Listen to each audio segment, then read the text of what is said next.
మన ప్రభువును ప్రియ రక్షకుడైన యేసుక్రీస్తు ప్రభుల వారి అతి శ్రేష్టమైన నామంలో ఈ మాటలు వింటున్న కుటుంబస్తులైన దేవుని బిడ్డలైన మీ అందరికీ వందనాలండి. ప్రభు ఎంతవరకు మనలను మన కుటుంబమును కంచెవేసి కాపాడి ఆయన సజీవమైన రెక్కలను భద్రపరిచిన దేవునికి ఒక క్షణం చేతులెత్తి దేవునికి స్తోత్రం చెప్దాము. హల్లెలూయా. ఒక మాటను మీకు చదివి జ్ఞాపకం చూడండి ఒకసారి. పరిశుద్ధ గ్రంథంలో నుంచి జెఫన్యా గ్రంథం 3వ అధ్యాయం 15వ వచనంలో రాసిన మాట అందరూ కూడా చూడండి. జెఫన్యా గ్రంథం పేజీ నెంబర్ 774 పేజీ. జెఫన్యా గ్రంథం 3వ అధ్యాయం 15వ వచనంలో రాసిన మాట, తాను మీకు విధించిన శిక్షను యెహోవా కొట్టివేసి ఉన్నాడు. గట్టిగా ఆమేన్ చెప్పండి. అందరూ చెప్పండి ఒకేసారి. అక్కడ రాసిన మాట, తాను మీకు విధించిన శిక్షను యెహోవా కొట్టివేసి ఉన్నాడు. గడిచిన వారం ఒక మాట విన్నాం. అదేంటంటే, నేను నిన్ను విడిపిస్తాను, ఆయన మనల్ని విడిపిస్తానన్నాడు గడిచిన వారం. విడిపించడానికి మనం ఎక్కడున్నాం? బంధకాల్లో ఉన్నామా, శ్రమల్లో ఉన్నామా, వేదనలో ఉన్నామా, దేనిలో ఉన్నాం అని మనం ఆలోచించుకున్నట్లయితే ఆయన చెప్పే లేఖనాల్లో నుంచి, ఒకటి శ్రమల్లోంచి విడిపిస్తానని, రెండవది ఆపదల్లోంచి విడిపిస్తానని, మూడవది భయాలలోంచి విడిపిస్తానని. ఇంతకీ ఆ విడిపిస్తానన్న దేవుడు మనం ప్రతిరోజు పొందుకునే శ్రమలు, ఆపదలు, భయాలు వీటన్నిటిలోంచి విడిపిస్తాడు. అలాగే అబ్రహాము ఆయన ఇచ్చిన వాగ్దానం ఏ విధంగా నెరవేర్చబడిందో ప్రతిదీ కొన్ని మన జీవితాల్లో నెరవేర్చబడేట్లుగా ప్రభు మనకు ఒక మాదిరి చూపించాడు. అయితే మనం వినే ప్రతి ఒక్క మాట మనం కాసేపు ఇది గుర్తుంచుకొని కాసేపు నాకు మర్చిపోయేదానిలాగా కాదు, మన హృదయంలో ప్రతి ఒక్క మాటని ప్రభు భద్రపరచును గాక. ఇది ఏదో జ్ఞానంతోనో తెలివితోనో లేకపోతే మనకేదో నాలెడ్జ్తో వచ్చింది కాదు. ఇది ప్రభువు మనకిచ్చే ప్రతి ఒక్క మాట, మనకి చదువు లేకపోయినా పర్వాలేదు, జ్ఞానం లేకపోయినా పర్వాలేదు, నాకేం జ్ఞానం ఉందని, నాకేం చదువు ఉందని, ప్రభు ఆయన నామాన్ని బట్టి ఆయన వాడుకోవట్లేదు. ఆయన మాట్లాడేది ఆయన. మనము ఒక యంత్రంగా నిలబడితే చాలు, మహిమ కలిగిన దేవుడు మాట్లాడడం మొదలు పెడతాడు. మనము ప్రార్థించడానికైనా, పాట పాడడానికైనా, స్తుతించడానికైనా, వాక్యాన్ని చదవడానికైనా, వాక్యాన్ని బోధించడానికైనా, నేను బోధించగలను, నేను పాడగలను, నేను చెప్పగలను అనుకుంటే అక్కడితో మన పని అయిపోతుంది. నేను కాదు, మనం నిలబడితే చాలు, మన దేవుడు బలపరిచి వాడుకుంటాడు. గడిచిన వారం అన్నాడు కదా, నేను విడిపిస్తానని. ఈ రోజున దేవుడు మనకు ఒక వాగ్దానం ఇచ్చాడు. ఆ వాగ్దానం చెప్పనా, తాను మీకు విధించిన శిక్షను ఆయనే కొట్టివేస్తున్నాడు. ఆమె చెప్పండి. ఈ రోజు నుంచి విశ్వసించండి. కుటుంబంలో మాకు ఈ శిక్ష ఎందుకు వచ్చిందండి, మాకు ఈ బాధ, ఈ శిక్ష మాకు ఎందుకండి, ఎవరు ఏం చేశారండి మాకు ఈ శిక్ష వచ్చింది అని అనుకుంటారు. గడిచిన వారం ఆదివారం కూడా 2 వారాలు వింటూ వచ్చాం. కానాను స్త్రీ ఎవరో చేసిన తప్పు, ఎవరో భరించిన శిక్ష ఆమె భరించుకుంటూ వచ్చినట్లుగా లేఖనాల్లో చూస్తున్నాం. అయితే ఈ రోజున ఒక్క మాట మీరు వినండి. తాను మీకు విధించిన శిక్షను యెహోవా కొట్టివేస్తున్నాడు అని అంటే అర్థం ఏంటంటే, ఆలోచించండి ఒకసారి. తాను మీకు విధించిన శిక్ష అని అన్నాడు కదా, దేవుడు కూడా మనకు శిక్ష విధిస్తాడా? తాను విధించిన శిక్షను తానే కొట్టివేస్తున్నాడు. దేవుడు విధించిన శిక్షను దేవుడే కొట్టివేస్తున్నాడు. ఎందుకు శిక్ష ఎందుకు వచ్చింది? అసలు దేవుడు శిక్ష ఎందుకు వేయాల్సిన అవసరం వచ్చింది? తాను విధిస్తున్నాడు అంటున్నాడు కదా. ఇక్కడ మనం గమనిస్తే దావీదు దేవునికి హృదయానుసారుడే. దావీదుని దేవుడు అన్నాడు, నా హృదయానుసారుడైన మనుష్యుడు అని అన్నాడు. నేను నా ఇష్టానుసార మనుష్యుడు అని చెప్పాడు. ఎందుకని? దావీదు దేవుళ్ళు ఎదుగుతున్నాడు, బలపడుతున్నాడు, ఆత్మీయతలో నడిపించబడుతున్నాడు. శత్రువు ఎదుటైనా సరే నా దేవుని హస్తం ఉంది, తోడుగా ఉందని ధైర్యంగా నిలబడగలుగుతున్నాడు. అలాంటి దావీదు ఒక దినాన ఏం చేశాడంటే, దేవునికి వ్యతిరేకమైన ఆలోచన తనలోకి వచ్చింది, దేవునికి వ్యతిరేకమైన తలంపు తనలోకి వచ్చింది. అదేంటి అని అంటే, ఇప్పుడు నేను రాజుగా ఉన్నాను, నా బలాన్ని చూసుకుంటా. ఇప్పుడు నేను రాజుగా ఉన్నా, నా ప్రజల సంఖ్య ఎంతోదని లెక్కేస్తా. ఇప్పుడు నేను రాజుగా ఉన్నా, నాకున్నటువంటి బలం ఎంతో, నాకున్నటువంటి బలగం ఎంతో, నాకున్నటువంటి సైన్యం ఎంతో, నాకున్నటువంటి ప్రజల అండదండలు ఎంతో, నాకున్నటువంటి బంగారం ఎంతో, లేదా నాకున్నటువంటి ఆస్తి పాస్తులు ఎంతో, ఇవన్నీ లెక్క చూసుకుంటా అని అనుకుని సమూయేలు 2వ గ్రంథంలో చివరి అధ్యాయంలో లెక్క చూసుకోవడం మొదలుపెట్టాడు. జనసంఖ్య చూడడం మొదలుపెట్టాడు. వాస్తవానికి జనాన్ని ఇచ్చింది ఎవరు? దేవుడు. అధికారం ఇచ్చింది ఎవరు? దేవుడు. ఎక్కడో గొర్రెల దొడ్లో ఉన్నటువంటి వ్యక్తిని రాజుగా నిలబెట్టింది ఎవరు? దేవుడు. దేవుడు నాకు ఎంత మేలు చేశాడు, నన్ను ఎంతగా గణపరిచాడు దాని గురించి ఆలోచించడం పక్కన పెట్టి రాజుగా అయ్యేసరికి, అధికారిగా అయ్యేసరికి తనకున్న జనసంఖ్యని లెక్క చూడడం మొదలుపెట్టాడు. జనాన్ని ఎంత ఉన్నారు, జనసంఖ్య ఎంత ఉంది, నాకు వచ్చే పన్ను వసూలు చేసే పన్ను ఎంత వస్తుంది, జనాల దగ్గర నుంచి ఎంత నాకు ముడుతుంది, ఇవన్నీ లెక్కలేయడం మొదలుపెట్టాడు. ఆ లెక్కలు చూసిన దేవుడు వెంటనే ఏం చేశాడు తెలుసా? దావీదు దగ్గరికి ఒక దూతను పంపించాడు.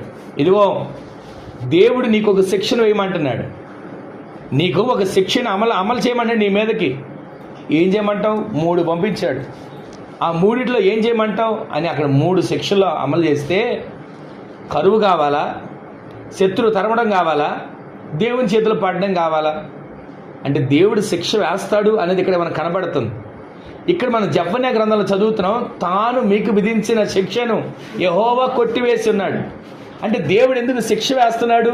మనం అనుకుంటాం నన్ను దేవుడే కూడా శిక్షించాడండి అని అనుకుంటాం కొన్నిసార్లు. ఒక పని అవ్వకపోతే, ఏదైనా ఒక పని జరగకపోతే నన్ను దేవుడు శిక్షించాడు అంటాం. ఒక్క ఇంట్లో, ఒక కుటుంబంలో 10 మంది బిడ్డలు ఒక్కసారి చనిపోతే దేవుడు నన్నెందుకు ఎంత శిక్ష వేశాడు అని అనలా యోబు. యెహోవా ఇచ్చాడు, యెహోవా తీసుకున్నాడు అన్నాడు. ఈ రోజున ఈ లేఖనాలు చదువుతున్న మనం, వాక్యాన్ని వింటున్న మనం, అదే యోబు గ్రంథంలో ఒక చోటకు వచ్చేసరికి అంటాడు, 19 అధ్యాయం అనుకుంటా, అక్కడికి వచ్చేసరికి అంటాడు, నా విమోచకుడు సజీవుడు, నా చర్మం చీకిపోయినా, నా దేహం ఊడిపోయినా, నా విమోచకుడిని నేను ఈ కళ్ళతో చూస్తాను అని నిరీక్షణ కలిగి ఉన్నాడు. ఎక్కడ కూడా పిల్లలు చనిపోయిన తర్వాత కూడా దేవుని దూషించినట్టుగా మాటల్లో మనకు కనపడలా. శిక్ష ఎందుకు వేశాడు దేవుడు?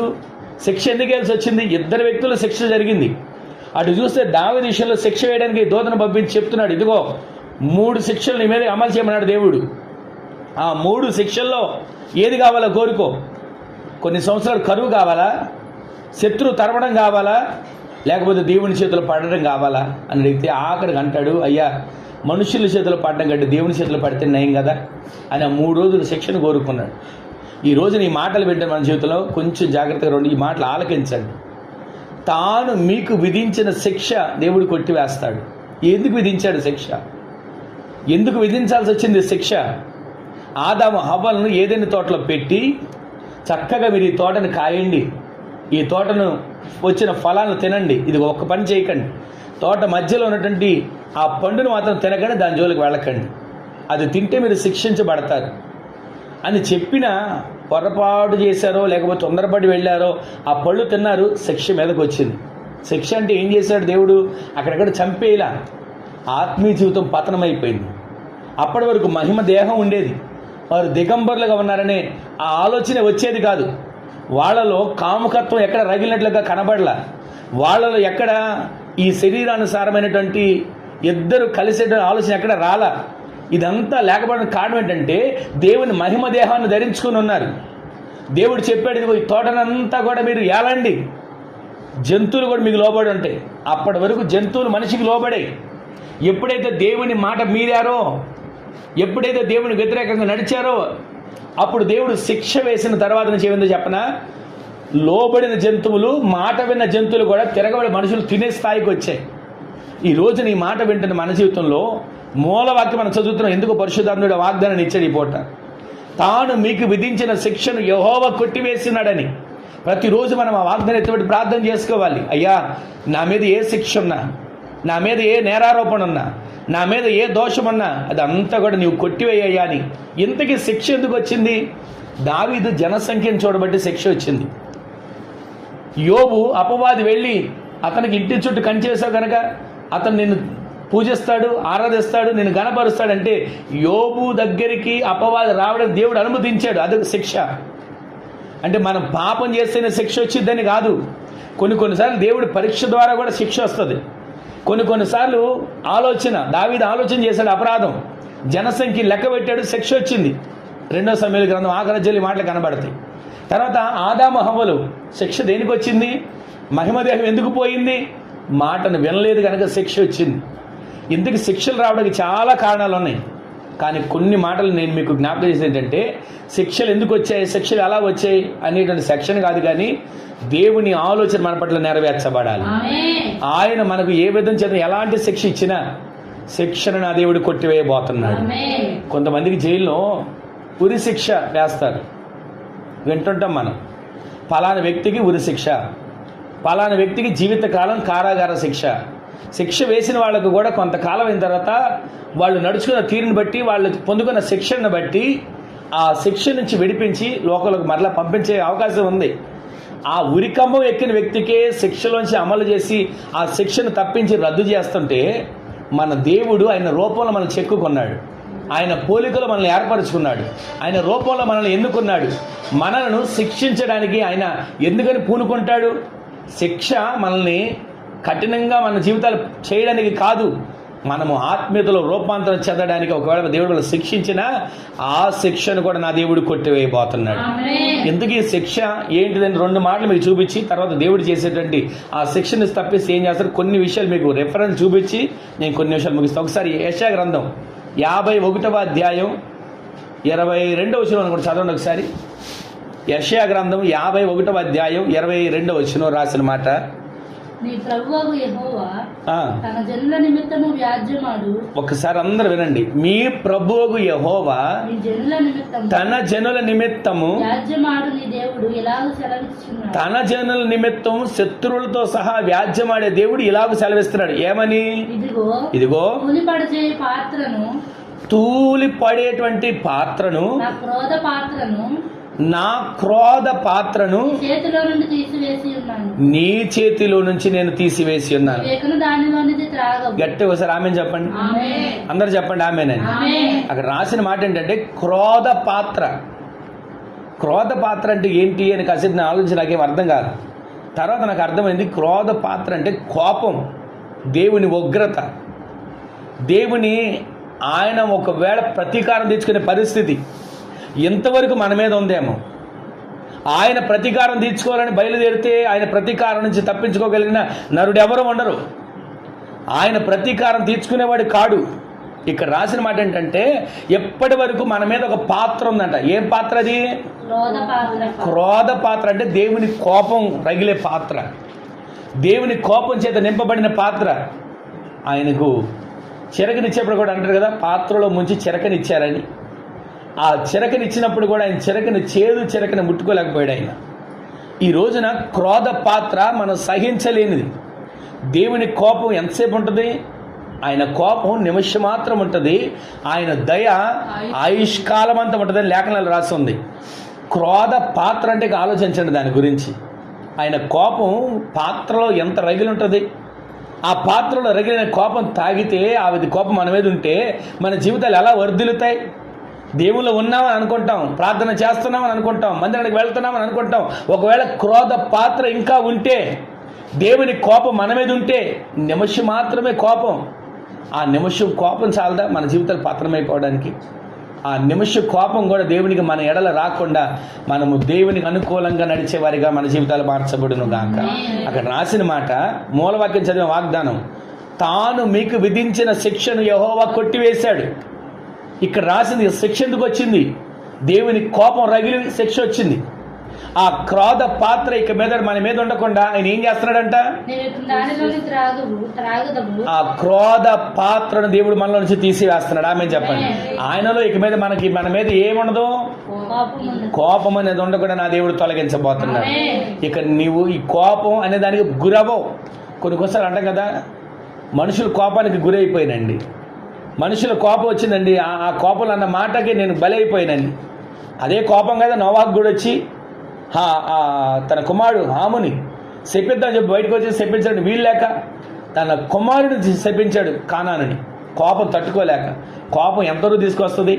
ఒక మాట చెప్పనా, లోకంలో మనం తెలిసి చిన్నప్పుడు చదివి ఉంటాం, తన కోపమే ఎవరో శత్రువు కాదంట, మన కోపం. మనం ఎందుకని శత్రువు చెప్పనా?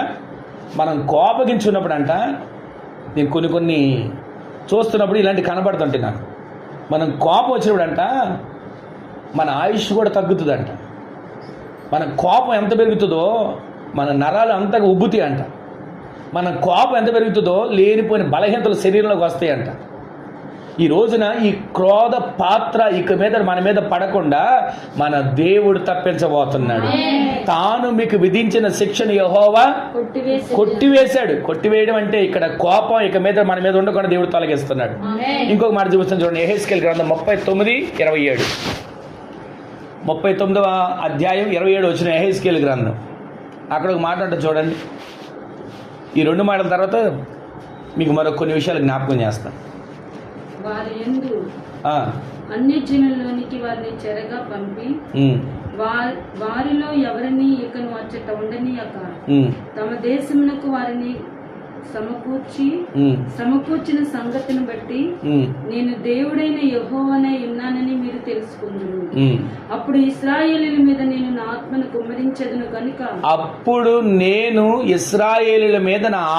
కుమ్మరించదును గనుక నేనిక వారికి పరాజ్ముకుడనై ఉండను. ఆమె చెప్పండి, పరాజ్ముకుడనై ఉండను అంటే దానికి అర్థం ఏంటి చెప్పనా?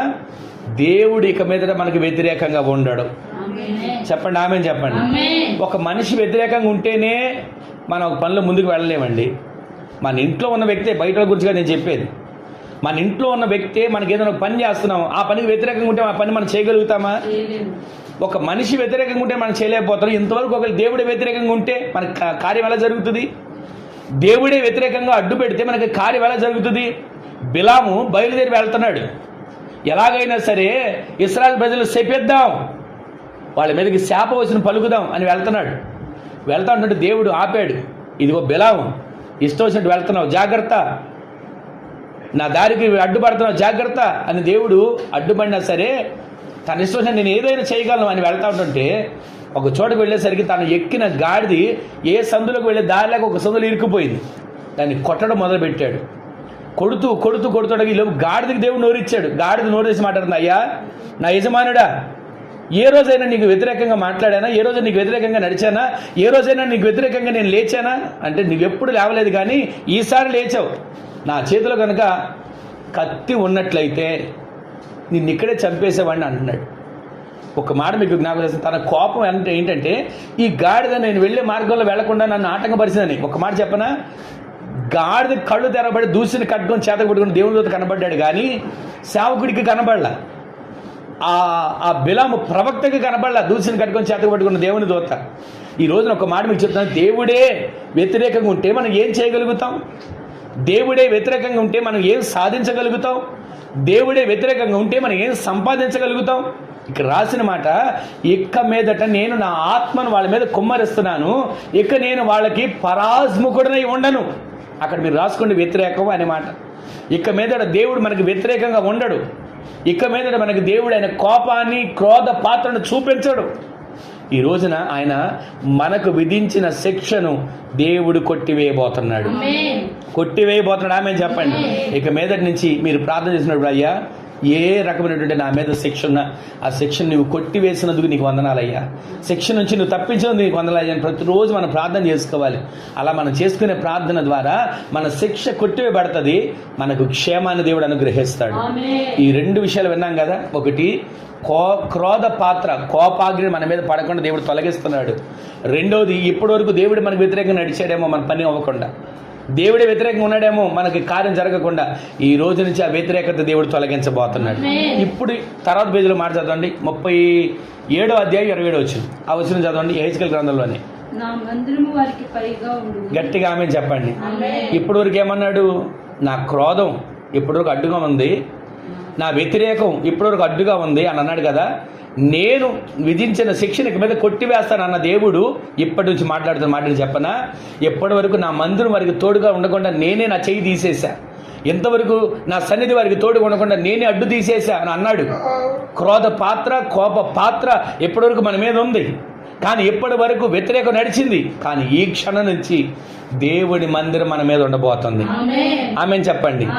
మందిరము మనకు పైగా ఉంటుందంట. మన చదవండి ఒకసారి. నా మందిరము వారికి పైగా ఉంటుంది. ఆమేన్ చెప్పండి. ఎప్పటివరకు మనం ఎలా ఉన్నాం? మందిరానికి పైగా ఉన్నాం. ఎప్పటివరకు మనం మందిరానికి పైగా ఉన్నట్టు. అందుకే శిక్ష, అందుకే క్రోధం, అందుకే కోపం, అందుకే పరాజ్ముఖం, అందుకే వ్యతిరేకం జరిగింది. కానీ ఇక మీదటి నుంచి దేవుడే మనకు పైగా నుండి నడవబోతున్నాడు. ఈ మాట చెప్పనా? ఇశ్రాయేలు ప్రజలు వారి ప్రయాణమే వెళ్తుండగా ఎండ వేళ నడిస్తే వాళ్ళు ఇబ్బంది పడతారని, ఎండలో వాళ్ళు నడిస్తే ఒకవేళ కాళ్ళు అలసిపోయి కాళ్ళు వాసిపోయి నడవలేరేమని చెప్పి ఎండ అనేది తగలకుండా వాళ్ళకి ఏం చేశాడు తెలుసా, మేఘాన్ని తోడుగా ఉంచాడు. పగటి వేళ వారికి చల్లదనాన్ని ఇవ్వడానికి మేఘాన్ని తోడుగా నడిపించాడు. రాత్రి వేళ వాళ్ళకి వెలిగివ్వడానికి అగ్నిగా స్తంభంగా ఆయన తోడే నడిచాడు. ఒక్క మాట మీకు జ్ఞాపకం చేస్తా. ఇక్కడ మనం చదివిన మాటలో మందిరం పైగా ఉండడం అని అంటే దేవుని సన్నిధి మన మీద ఉండబోతుంది. ఈ రోజు దేవుడే నీకు తోడే నడవబోతున్నాడు. ఎప్పుడైతే మేఘానికి ఇశ్రాయేలు ప్రజలకి కనెక్షన్ ఉందో, మేఘం అక్కడ ఆగితే వాళ్ళు అక్కడ ఆగేవాళ్ళు, గుడారాలు వేసుకునేవాళ్ళు, వంట వండుకోవడమో తినడమో రెస్ట్ తీసుకోవడమో, అక్కడ వాళ్ళకు కార్యక్రమం ఏదో ఒకటి. మళ్ళీ మేఘం కదిలేంత వరకు వాళ్ళు అక్కడి నుంచి కదిలేవాళ్ళు కాదు. మేఘం కదిలితే చాలు వెంటనే తెరలు ఉప్పు తీసుకోవడం, కట్టుకోవడం, ప్రయాణం చేయడమే. అయ్యా ఇప్పుడే కదా వచ్చాం అంటాక లేదు, ఎప్పుడు మేఘం కదులుతో అప్పుడు వాళ్ళు నడవడమే. ఈ రోజున ఒక మాట చెప్తున్నాను, మన మీదగా దేవుని మేఘం ఈ రోజు నుంచి నడుచునుగాక. ఆయన మనకు తోడుగా ఉండి నడుస్తాడండి. మొదటిది మనకి తోడుగా నడుస్తాడు. ఇక మీదట కోపం చూపించాడు, ఇక మీదట వ్యతిరేకంగా ఉండడు, ఇక మీదట విధించిన శిక్షగానే ఉంచడు, దాన్ని కొట్టివేయబోతున్నాడు. కొట్టివేసిన దేవుడు మొదటిగా ఏం చేస్తాడు తెలుసా, దేవుడే మనకు తోడుగా ఉండి నడవబోతున్నాడు. ఆమె చెప్పండి సార్, ఆ మాట ఒకసారి చదవండి మరలా. 37-27 మందిరం అనేది నా దగ్గర, నా మందిరము వారికి పైగా ఉంటది. ఆమె చెప్పండి. రెండో మాట చూపిస్తాను చూడండి, యోవేలు గ్రంథం 3వ అధ్యాయం 21 వచనం రాసిన మాట. యోవేలు గ్రంథం 3వ అధ్యాయం 21 వచనం రాసిన మాట.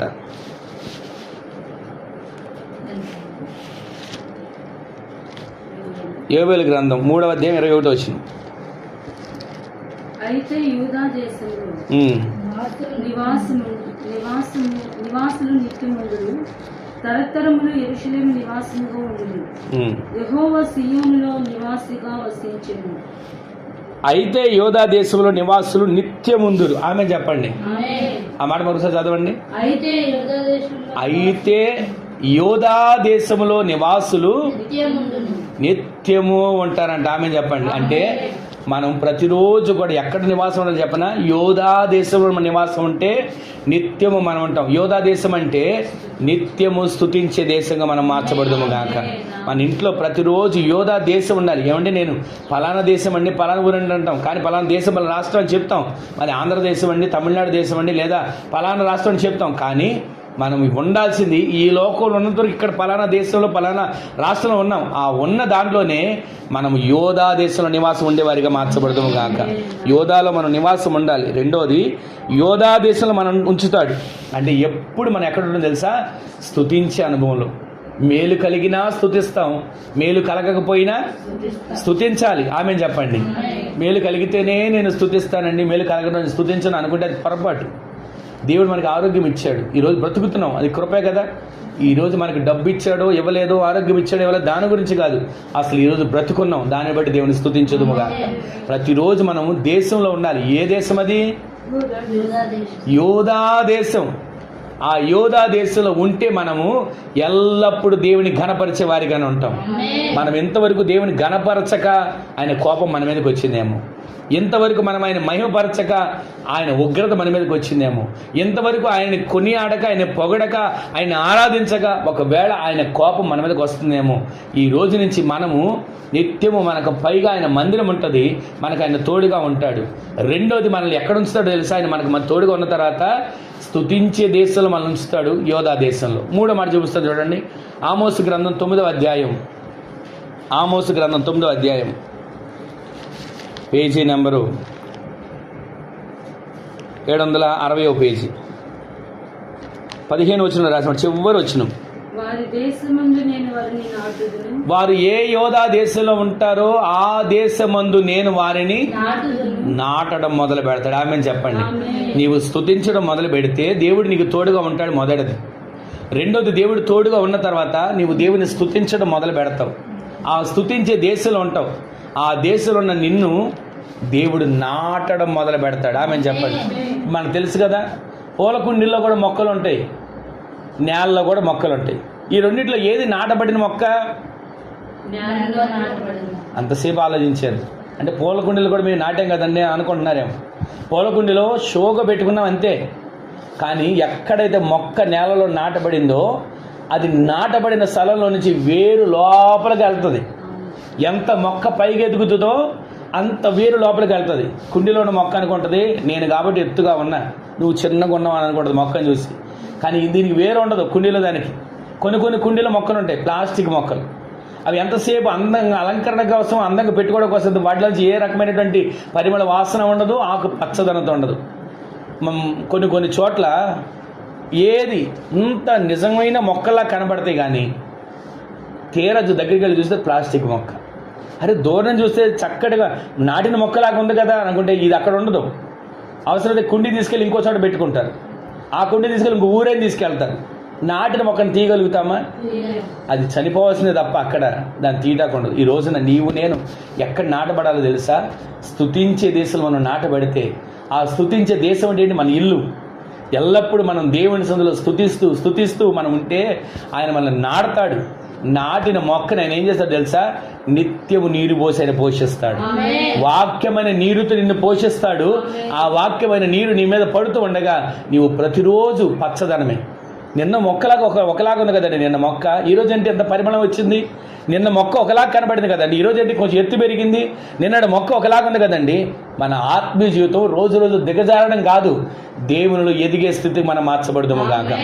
ఆయన మన చేతితో నాటితే, ఆయన మన చేతితో ఆయన మనకు నీరు పోస్తే మనం ఎప్పుడు వాడిపోము, పచ్చదనంతో దేవుని సందులో ఎదిగే మొక్కలుగా మార్చబడదుము గాక. ఒకటి, ఆయన మందిరం మనకు పైగా ఉంచుతాడంటే దేవుడు మనకి తోడుగా ఉంటాడు. రెండవది, ఆయన ఎప్పుడు మనల్ని ఎలా ఉంచుతాడంట? యోధా దేశంలో మనల్ని నిత్యం ఉంచుతాడు. అక్కడ రాసిన మాట మనం చదివిన ఆ యోవేలు గ్రంథంలో నిత్యం ఉంచుతాడు. నిత్యం అంటే మనం ఉన్నంత కాలం, మనమే కాదు మన తరతరాలు, మన పిల్లలు ఉన్నంతకాలం నిత్యము దేవుడు ఉంచబోతున్నాడు. ఈ రోజున ఆయన నిత్యము నిన్ను నీ కుటుంబాన్ని నాటాలంటే నీవు ప్రతిరోజు దేవుని తోడు, ఆయన మందిరం నీడ నీ మీద ఉండి ఆయన తోడు నువ్వు నడిచే వ్యక్తిగా ఉండాలి. రెండవది, ఆయన నిత్యము కూడా ఆయన మనం నాటేటట్లుగా మనము స్తుతించే దేశంలో ఉండాలి. ఆ స్తుతించే దేశంలో ఉన్న నన్ను ఆయన నాటడం మొదలు పెడతాడు. 4వ మాట చెప్తాను చూడండి. అదే పరిశుద్ధ గ్రంథంలో జెఫన్యా గ్రంథంలో రాసింది ఒక మాట. జెఫన్యా గ్రంథం ఇందాక చూసిన దాంట్లో 3వ అధ్యాయంలోనే 5వ వచనంలో రాసిన మాట. అయితే న్యాయము తీర్చు యెహోవా దాని మధ్యన ఉన్నాడు. గట్టిగా ఆమేన్ చెప్పండి. మనం ఎక్కడ స్తుతించే దేశంలో ఉంటామో అక్కడ నాడతాడు. నాటిన దేవుడు ఏం చేస్తాడు? ఇప్పుడు మీరు తీర్చి చదవండి. అయితే న్యాయము తీర్చే యెహోవా దేని మధ్య? నాటిన మొక్క మధ్య. ఆమేన్ చెప్పండి. ఏ మొక్క నాటబడిందో స్తుతించే దేశంలో, ఏ మొక్క నాటబడిందో మందిరపు నీడలో, ఏ మొక్క నాటబడిందో, మొక్క అంటే నిజంగా మొక్కలు అనుకోకండి. మొక్క అంటే ఎవరు? మనమే. ఆత్మీయ జీవితంలో మనకి దేవుడు కొన్ని అక్షర రూపంగా ఉంటాయి, కొన్ని అలంకరణ రూపంగా ఉంటాయి. కొన్ని అక్షర రూపంగా ఉన్నట్లని, అలంకరణ రూపంగా ఉన్నట్లని మనం వ్యత్యాసం గమనించాలి. ఆ అలంకరణ, ఆ అక్షరానికి కొంచెం తేడా ఉంటుంది. ఇక్కడ మనం వింటున్నట్టు మాట్లాడే మొక్క అంటే నిజంగా మనం నాటే మొక్క గురించి కాదు, నీవు నేను ఆ మొక్కగా మార్చబడుదుము గాక. అతడు నీటి కాలువల యొరను నాటబడిన వాడుగా, ఆకువాడక తన కాలమును ఫలించే చెట్టుగా ఉంటాడని అన్నాడు కదా. ఆ చెట్టుగా ఉంటాడంటే ఏంటి? ఆ చెట్టు ఎలా పచ్చదనంతో ఉంటుందో అతని జీవితం, అతని కుటుంబం, అతని ఆత్మీయ జీవితం అలా పచ్చదనంతో దేవుడు నింపబోతున్నాడు. అక్కడ రాసిన మాట మనం ప్రతిదీ గమనించినట్టయితే ఆయన నీకు విధించిన శిక్షను కొట్టివేస్తాడు. ఆయన నీ మీద ఎప్పటివరకు క్రోధం అనే పాత్ర ఉంది, ఎప్పటివరకు పరాజ్ముఖం అనే వ్యతిరేకం ఉంది. ఆ కోపం తొలగించుకుంటాడు, ఆ వ్యతిరేకతను తొలగిస్తాడు. ఆయనే నీకు తోడుగా ఉంటాడు. ఎలా ఉంటాడు చెప్పనా? ఆయన మందిరం నీకు పైగా ఉంచుతాడు. ఆయన మందిరం నీకు పైగా ఉంచడం అంటే నీకు నీడగా ఉంచి నేను నడిపిస్తాడు. రెండవది, నిన్ను స్తుతించే దేశంలో ఉంచుతాడు. ఆ స్తుతించే దేశంలో ఉన్న నీవు ఎప్పుడు ఉంటావు అంటే నిత్యము ఉంటావు. అక్కడ రాసిన మాట నిత్యము స్తుతించే దేశంలో ఉంటావు. ఆ నిత్యము స్తుతించే దేశంలో ఉన్న నన్ను ఏం చేస్తాడు తెలుసా? ఆయన నాటడం మొదలు పెడతాడు. నాటిన దేవుడు ప్రతిరోజు కూడా ఏముంటాడు? మన మధ్యన ఉండబోతున్నాడు. ఆయన మన మధ్యన ఉండే దేనికి? మనం కొన్నిసార్లు మొక్కలు ఉన్న పార్కులకు వెళ్తాం. మొన్నసారి మేము బెంగళూరు వెళ్ళినప్పుడు కూడా ఒక పెద్ద పార్కులకు తీసుకెళ్ళారు. ఎక్కడ చూసినా ఒక్కొక్క మొక్క ఇంచుమించు 4-5 అంతస్తులు ఎత్తు, అంతంత చెట్లు అయిపోయినాయి. ఎన్నాళ్ళైంది అవి పెట్టి, అంత ఎత్తు చెట్లు. ఎక్కడ చూసిన నీడే, ఎండనా తెలియట్లా. ఇక దానితో మధ్యలో కొన్ని మొక్కలు, ఎక్కడ చూసిన మొక్కలు ఇంచుమించు అది కొన్ని కిలోమీటర్లు ఉంది. నడవలేకపోయి మేము కొంత లెక్కలు వచ్చేసాం. అయితే ఎక్కడ చూసినా మొక్కలు కనపడుతున్నాయి. మొక్కల్లోకి ఎందుకు వెళ్తారు? ఎందుకనండి ఇంత ఇంత తోట పెట్టారు ఇక్కడ, ఇంత పార్క్ ఎందుకు పెట్టారు ఇక్కడ అని అడిగా నేను. అడుగుతున్నారు, ఏమండి బెంగళూరు సిటీ అంతా పొల్యూషన్ కదండి, బెంగళూరు సిటీ అంతా కూడా కాలుష్యంతో నిండిపోయింది కదా, అందుకని పచ్చదనం కోసం ఇక్కడికి వచ్చి కాసేపు ఉండి వెళ్తారు అని అంటున్నారు. ఈ రోజున ప్రభువు మన మధ్యకి ఎందుకు వస్తున్నాడు? మనము పచ్చదనంతో ఉంటే ఆ పచ్చదనంలో ఉన్న పరిమళాన్ని దేవుడు ఆస్వాదించడానికి రాబోతున్నాడు. నీవు నేను నీ హృదయం నా హృదయం దేవునికి ఒక బలిపీఠంగా మార్చబడగలిగితే ఆ బలిపీఠం మీద వచ్చేటువంటి సువాసనను ఆగ్రహించడానికి నా దేవుడు నీ మధ్యలోకి నా మధ్యలోకి దిగి వచ్చును గాక. మన మధ్యలోకి ఆయన వస్తాడండి. ఒకటి, ఆయన తోడుగా ఉంటాడు. రెండోది, మనల్ని స్తుతించే దేశంలో నిత్యం ఉంచుతాడు. మూడోది, మనల్ని స్తుతించే దేశంలో ఉన్న మనల్ని నాటడం మొదలు పెడతాడు. నాటిన మనం పచ్చదనం ఎదుగుతూ ఉంటే ఆయన నాలుగోదిగా మన మధ్యలోకి రాబోతున్నాడు. ఈ రోజున ఆయన మన మధ్యలోకి వచ్చి ప్రతిరోజు కూడా మనల్ని పట్టించుకుంటే, ఈ లోకంలో మనుషులే ఒక పూట మనం పట్టించుకోకపోతే అలుగుతాం, ఈ లోకంలో మనుషులే మనం కాసేపు పలకరించకపోతే మొహం తిప్పుకుంటాం. అలాంటిది దేవుడు మనకు దూరం అవ్వడు. ఆయన ఎప్పుడు కూడా మన దగ్గరికి రావాలని మన మధ్యలో ఉంటాడు. మరొక చోట రాసి ఉంటుంది, ఆయన మన మధ్యన నివాసి అయి మహిమకు కారణంగా ఉన్నాడు అని రాసి ఉంటుంది. ఈ రోజున ఆయన మన మధ్యన నివాసం ఉన్నది దేనికంటే ఆయన మహిమకు కారణంగా నీవు నేను మార్చబడదుము గాక. ఇంకొక మాట చూపించి నేను ప్రార్థన చేస్తాను చూడండి. యెషయా గ్రంథం 33వ అధ్యాయంలో రాసిన మాట. యెషయా గ్రంథం 33వ అధ్యాయం 22వ వచనం. ఆ మాట చూడండి. ఇంకొక మాట చెప్పి నేను ప్రార్థన చేస్తాను. యెహోవా మనకి న్యాయాధిపతి, యెహోవా మన శాసనకర్త, యెహోవా మన రాజు, ఆయన మనలను రక్షించును. గట్టిగా ఆమేన్ చెప్పండి. ఆయన ఎవరంట? మనల్ని రక్షించే దేవుడు. గట్టిగా ఆమేన్ చెప్పండి. ఆయన మనకు తోడుగా ఉంటాడు. ఆయన మందిరం నీడగా ఉంచి నడిపిస్తాడు. రెండవది, మనల్ని ఎక్కడ నాడతాడు? ఎక్కడ స్తుతి కలిగిన దేశంలో మనల్ని ఉంచాడు. యోధా దేశంలో మనల్ని ఉంచుతాడు. నిత్యం అక్కడ ఉంచుతాడు, అక్కడ నడిపిస్తాడు. తర్వాత ఆ స్తుతి కలిగిన దేశంలో నీవు నేను ఉంటే మనం వేరే చోటకి కదల్చబడకోకుండా మనల్ని నాడతాడు, స్థిరపరుస్తాడు. నాలుగోది, మనం వింటూ వచ్చాం, ఆయనే మన మధ్యన ఉండి ఆయన మహిమకు కారణంగా మనం నడిపిస్తాడు. ఇక్కడ చదివిన మాట చెప్పిన ఆయన మనల్ని రక్షించబోతున్నాడు. రక్షణ అంటే ఈ లోకంలో జీవించినంతకాలం తల్లి గర్భంలో నుంచి పిండముగా ఉన్నప్పుడు పాపంతోనే పుట్టాం, పాపంతోనే బయటకు వచ్చాం, పాపంతోనే పెరుగుతున్నాం. అయితే ఒక దినాన ఆయనే రక్షకుడని మనం విశ్వసించి స్తుతించే దేశంలోకి వచ్చి నాటబడి ఆయన మందిరం మనకు తోడుగా ఉంచి నడిపించిన తర్వాత ఆయన మనల్ని రక్షించేటట్లుగా నీటి ద్వారా రక్షణ అనే బాప్తిసంతో ఆయనకు సహవాసంతో మనం చేయగలిగితే ఆయన మనల్ని తీసుకుని వెళ్ళబోతున్న నిత్య రాజ్యానికి. ఆయన మనం రక్షించడం అని అంటే ఇక్కడ ఏదో ఆపద రక్షి ఇవాళ బండి మీద పడిపోకపోయాడండి దేవుడు రక్షించాడు, లేదా ఇదిగోండి పలానా బస్సులో వెళ్తానండి ప్రమాదం జరిగింది దేవుడు రక్షించాడు, ఇది ఇంతవరకు కాదు, ఇది ఈ లోకంలో దొరికే. కానీ మన ఆత్మను నిత్యత్వంలో యుగయుగాలు ఉండేట్లుగా నరకానికి మన ఆత్మ వెళ్లకుండా దేవుడు మనల్ని రక్షించబోతున్నాడు. ఇంకొక మాట చదివించిన ప్రార్థన చేస్తాను చూడండి. 60వ అధ్యాయం యెషయా గ్రంథం 18వ వచనం. ఒక్క మాట చదివి బైబిల్ మూసేయండి. ఇంకా యెషయా గ్రంథం 60వ అధ్యాయం 18వ వచనం. గట్టిగా ఆ మాట అందరు వినండి, చదువుతున్నప్పుడు వినండి. ఇకను నీ దేశమున గట్టిగా ఆమె చెప్పండి, అందరు చెప్పండి. ఇకను నీ దేశమున ఏం వినబడదు? ఇప్పటి వరకు బలాత్కారం అంటే మన జీవితంలో ఏ పని చేసినా నష్టమే. బలాత్కారం అంటే ఏ పని ప్రారంభించినా ఆగిపోవడమే. బలాత్కారం అంటే ఏది మనం ప్రారంభించినా సరే ఏదో ఒక ఆటంకమే. ఒక మాట చెప్పనా, అక్కడ రాసిన మాట ఏకను. ఎప్పుడు ఏకను? నీవు దేవుని మందిరపు నీడలో నడిస్తే, నీవు దేవుని యోధా అనే దేశంలో స్తుతించే దేశం నిత్యము ఉంటే, నీవు యోధా స్తుతించేవానిగా ఉండి నీవు దేవుని చేత నాటబడితే, దేవుడే నీ మధ్యకు వచ్చి నివాసిగా అయి ఆయన మహిమకు నీవు కారణంగా మార్చబడగలిగితే, ఇక్కడ రాసిన మాట ఆయన మనం రక్షించిన తర్వాతట ఇక్కడ ఏకను ఇవన్నీ జరిగిన తర్వాత ఇవన్నీ దేవుని నీడలోకి నీవు రావడం, దేవుడు నీకు తోడే ఉండటం, స్తుతించే దేశంలోకి నీవు నిత్యం ఉండేట్లుగా మార్చబడటం, తర్వాత నీవు దేవుని చేత నాటబడి వ్యక్తిగా దేవుడే నీ మధ్యకు వచ్చి నివాసిగా మహిమకు కారణంగా మార్చబడిన తర్వాత ఆయనే నీకు రక్షణ అనేటువంటి రక్షణ మార్గం నడిపించిన తర్వాత ఇవన్నీ జరిగిన తర్వాత ఏకను నీ దేశంలో ఏమైనా పడదు? బలాత్కారం. నా ఇంట్లో పలానా పరిస్థితి బాగోలేదండి, నా కుటుంబంలో ఇబ్బందిగా ఉందండి, నా ఇంట్లో కష్టంగా ఉందండి, ఇది ఏ పని చేసినా నాకు అన్ని ఎదురవుతున్నాయండి నేను అనుకుంటాను చూసారా, ఎక్కను ఈ దేవుడు ఈ 4 విషయాల్లో నీకు ఈ 5 విషయాలు తోడుగా ఉంటే, ఈ 5 విషయాలు నీవు ప్రతిరోజు నడిపించబడే వ్యక్తిగా ఉంటే నీ ఇంట్లో బలత్కారం అనే మాట ఇక మీద వినబడదు. ఆమె చెప్పండి. ఇంకోటి ఏం వినబడదు? నీ సరిహద్దులలో పాడు అనే మాట కానీ ఇక మీదట నీ ఇంట్లో వినబడదు. ఆమె చెప్పండి. ప్రతిరోజు కూడా మీరు చెప్పుకోవాల్సిన చెప్పనా, ఈ విషయాలు ఒక్కొక్కటిగా మీరు మనసులో పెట్టుకోండి. ఒకటి, దేవుడు నాకు తోడుగా ఉండాలి.